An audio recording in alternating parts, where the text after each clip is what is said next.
Fred's death is the one Stranger Things kill that feels like a verdict, because with Chrissy, you feel fear. With Max, you feel heartbreak. But with Fred, the show makes you feel something darker. It makes you wonder if he actually deserved it. And that's exactly why it's terrifying. Fred Benson wasn't just another random victim. Vecna didn't pick him because he was weak. Vecna picked him because Fred was already punishing himself long before the Upside Down ever touched him. Now, watch this closely. When Fred starts seeing things in the woods, the images are too specific. A dead body, a burning car, the same message repeating from different angles. It's not a nightmare, it's an accusation. The show is telling you that Fred is carrying a secret that has a shape, a date, a scene, an outcome, a car accident. And the reason this scene hits so hard is because Vecna doesn't show Fred a monster. He shows Fred evidence.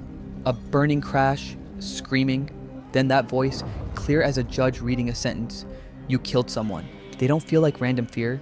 They feel like a memory Fred tried to bury and failed. And if you've ever carried guilt like that, you know the worst part isn't the moment it happened.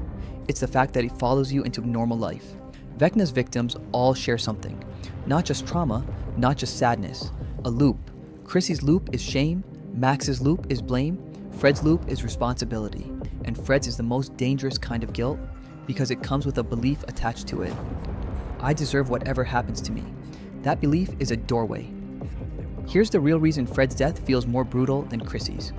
Chrissy is terrified and confused. She's trying to survive something she can't understand. Fred understands. Every vision is a reminder.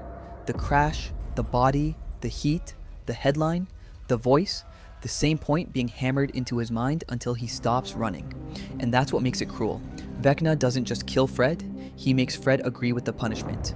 Vecna pulls up the worst moment, not once, but on loop until it becomes the only thing Fred can see. Vecna doesn't just scare you, he shows you proof that you're guilty, like he's building a case inside your head. Once the victim accepts the guilt as truth, the body follows. The mind stops resisting. The lock clicks. The procedure finishes. That's why Eddie couldn't reach Chrissy. And that's why nobody could save Fred. Because by the time the kill happens in the real world, the victim has already been sentenced in their own mind. Fred's death is terrifying because it's the one moment where Stranger Things makes the audience complicit. You're watching a scared kid get hunted. Vecna doesn't just want the victim isolated. He wants everyone choosing a story instead of the truth. That's the Upside Down's real infection. And Fred is the perfect first proof of that. So Fred's death becomes more than a kill. It becomes a message. If you're guilty, I can find you. If you're hiding something, I can drag it into the light. And if you already believe you deserve punishment, you won't even fight me when I arrive. So when people say Fred's death was just another Vecna kill, they're missing the real horror. Fred didn't die because he was unlucky.